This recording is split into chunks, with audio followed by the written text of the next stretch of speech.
गिलानी नवाज शरीफ से इमरान खान तक बाई रऊफ क्लासरा।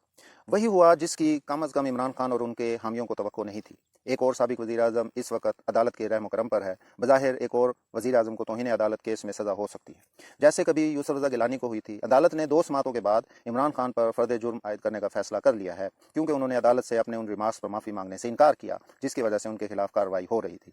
इमरान खान का सियासी मुस्तकबिल यकीनन ख़तरे में है। शायद उन्हें मामले की संगीनी का अंदाज़ा नहीं था। शायद वो समझ रहे थे कि जैसे माजी में एक दफ़ा सुप्रीम कोर्ट ने उन्हें तौहीन अदालत के केस में वार्निंग दे कर छोड़ दिया था, अब भी वैसा ही होगा।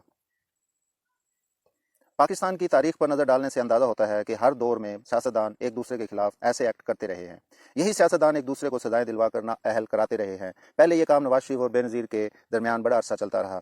बेनज़ीर भुट्टो के बाद ये काम आसिफ जरदारी, यूसुफ रज़ा गिलानी और इमरान खान के दरमियान चल पड़ा। यूसुफ रज़ा गिलानी की हुकूमत में नवाज शरीफ के वज़ीर भी शरीक थे, लेकिन फिर सब ने देखा यही नवाज शरीफ काला कोट पहनकर सुप्रीम कोर्ट में चीफ जस्टिस इफ्तिखार मोहम्मद चौधरी के सामने पेश होकर मेमो गेट स्कैंडल पर कमीशन बनवा कर लौटे।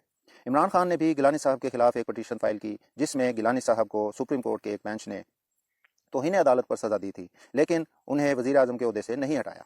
गिलानी साहब कुछ अरसा वज़ीर आज़म रहे, लेकिन फिर इमरान खान ने एक और पटीशन फाइल की कि अब चूंकि अदालत गिलानी साहब को सजा दे चुकी है तो इन्हें वज़ीर आज़म के ओहदे से हटाया जाए। इस पर इफ्तिखार चौधरी साहब ने इस पटीशन पर वज़ीर आज़म गिलानी को फारिग कर दिया। इमरान खान ने इस बरतरफी पर बड़ा क्रेडिट लिया था। एतजाज़ अहसन इस अमलदारी बेंच के सामने गिलानी साहब के वकील के तौर पर पेश हुए, लेकिन वो वज़ीर आज़म को ना बचा सके। वक्त कुछ आगे बढ़ा और पनामा स्कैंडल सामने आया तो इमरान खान सुप्रीम कोर्ट में पटीशन लेकर गए कि वज़ीर आज़म नवाज शरीफ के खिलाफ करप्शन स्कैंडल पर कार्रवाई की जाए। इस पटीशन पर नवाज शरीफ बरतरफ भी हुए और जेल भी गए। यूं इमरान खान के क्रेडिट पर मजीद सियासी कामयाबियां आ गई।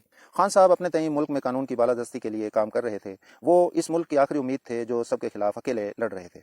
इस तरह इमरान खान को उस वक्त भी बड़ी शोहरत मिली और सियासी फायदा हुआ जब उनके खिलाफ हनीफ अब्बासी के मुकदमे में उन्हें सादिक और अमीन करार दिया गया। इमरान खान को अगरचा अदालतों से बड़ा रिलीफ मिला, जबकि दूसरी तरफ उनके मुखालफिन को रगड़ा लगता रहा, जिस पर वो सियासी जमातें तनकीद भी करती रहीं। जब इमरान खान वज़ीर आज़म बने तो वो अदालतों से शरीफ खानदान को मिलने वाले रिलीफ से खुश नहीं थे, और इसका इजहार वो बार बार अपनी तकारीर में भी करते रहे थे।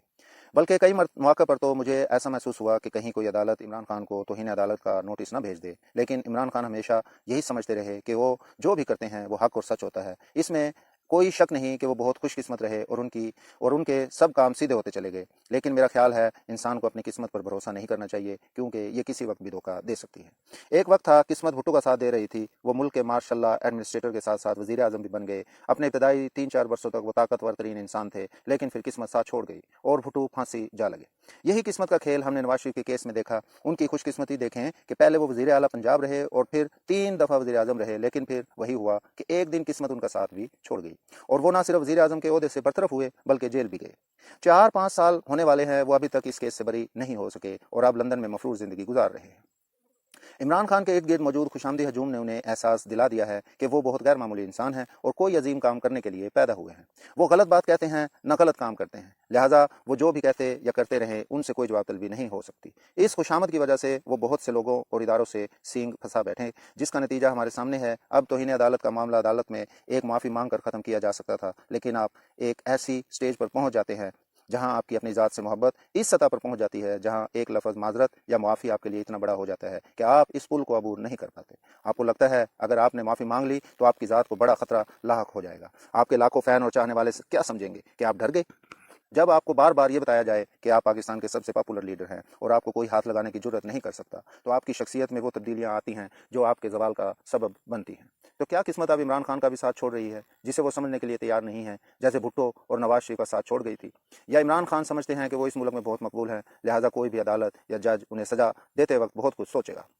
दरअसल हर ताकतवर और मकबूल इंसान एक ऐसे एतमाद का शिकार हो जाता है जिसका उसे बाद में बड़ा नुकसान होता है।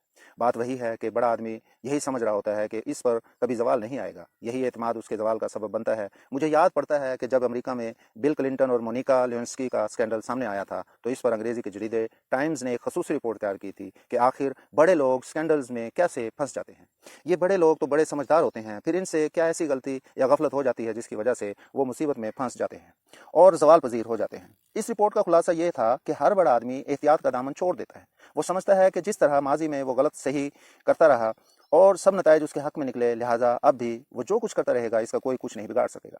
یہ سوچ بھٹو کو پھانسی کے پھندے تک لے گئی، نواز شریف کو جیل لے گئی، اور اب عمران خان بھی اپنے سیاسی مستقبل کو خطرات میں ڈال رہے ہیں۔ اب اسے مکافات عمل یا کرما کہیں یا پاکستانی جمہوریت کا حسن کہ انہی عمران خان کی پٹیشنز پر پہلے 2012 میں یوسف رضا گیلانی برطرف ہوئے، پھر ان کے پاناما پٹیشن پر 2017 میں نواز شریف برطرف ہو کر جیل گئے۔